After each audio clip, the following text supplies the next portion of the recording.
Слышит, учит. А целует, это ужасно вкусно. Всем известно, мясо без перца пресно. Прекратите хлюпать носами, грустно.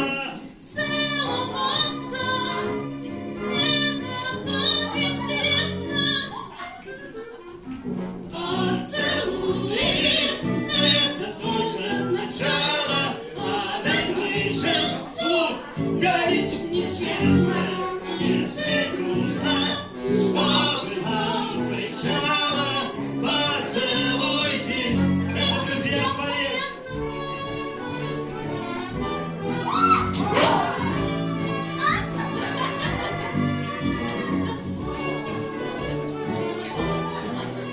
Девочки.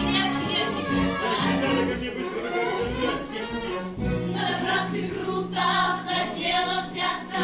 Постараться, чтобы носы не мешали, Надо, парни, здорово целоваться. чтобы наши девушки не сбежали. Поцелуй, это ужасно вкусно, всем известно, мясо без перца пресно. Прекратите хлюпать носами, грустно. Целоваться, это так интересно. Продолжаем целоваться.